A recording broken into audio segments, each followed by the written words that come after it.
Hai anak-anak, pada pertemuan hari ini kita akan membahas mengenai bentuk-bentuk perubahan sosial. Apakah kalian menyadari bahwa sistem perbelanjaan atau jual beli dari zaman dulu hingga zaman kini sudah mengalami perubahan? Dari yang dulunya belanja itu dengan sistem barter atau pertukaran barang dengan barang, lalu melalui sistem seperti sekarang antara barang dengan uang, dan yang hingga saat ini kekinian adalah menggunakan sistem online atau bisa juga menggunakan ShopeePay ataupun uang dari ATM. Nah, apakah kalian menyadari bahwa itu adalah sebuah perubahan sosial? Atau contoh selanjutnya adalah adanya bencana alam seperti banjir, tsunami, gempa bumi. Menurut kalian, apakah semua itu merupakan bentuk dari perubahan sosial? Mari setelah ini kita akan melihat fenomena perubahan sosial di masyarakat berdasarkan bentuknya, yaitu berdasarkan waktu, pengaruh, sudut pandang masyarakat, dan berdasarkan sifat perubahan sosial. Jangan lupa. Baiklah, sekarang Ibu akan menjelaskan bentuk-bentuk perubahan sosial. Bentuk yang pertama adalah perubahan sosial yang dilihat berdasarkan waktunya. Terdiri dari dua jenis. Yang pertama, perubahan sosial yang lambat atau evolusi. Yang kedua, perubahan sosial yang cepat atau revolusi. Bedanya apa, Bu? Bedanya adalah kalau perubahan sosial yang lambat, perubahan sosial tersebut terjadi dalam jangka waktu yang sangat lama. Contohnya adalah pendidikan pada masyarakat yang masih tradisional.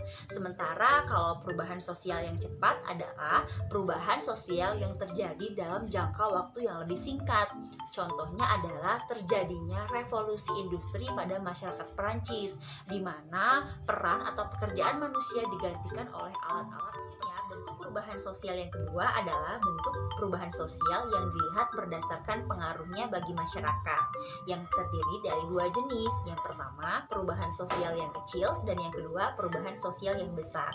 Kalau perubahan sosial yang kecil artinya perubahan sosial itu tidak terlalu berdampak bagi masyarakat luas.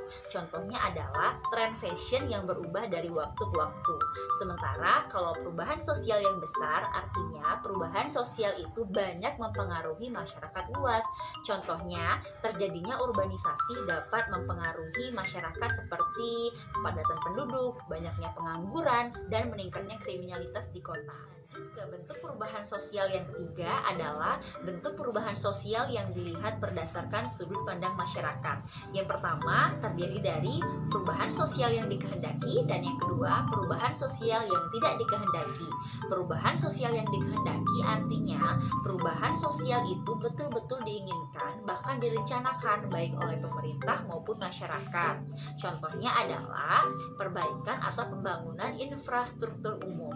Sedangkan perubahan sosial yang tidak dikehendaki adalah perubahan sosial itu terjadi tanpa diinginkan atau dikehendaki oleh masyarakat. Contohnya terjadinya bencana alam seperti yang tadi Bu bilang, banjir, bencana alam seperti longsor.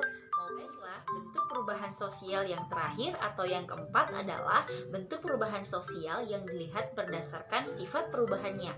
Terdiri dari dua jenis. Yang pertama, perubahan proses, yang kedua, perubahan struktural.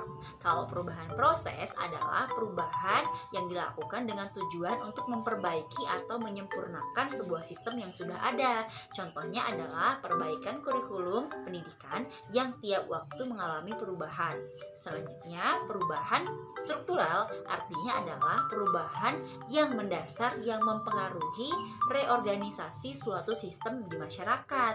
Contohnya adalah perubahan pemerintahan dari yang dulunya sentralisasi menjadi desentralisasi. Penjelasan mengenai bentuk-bentuk perubahan sosial.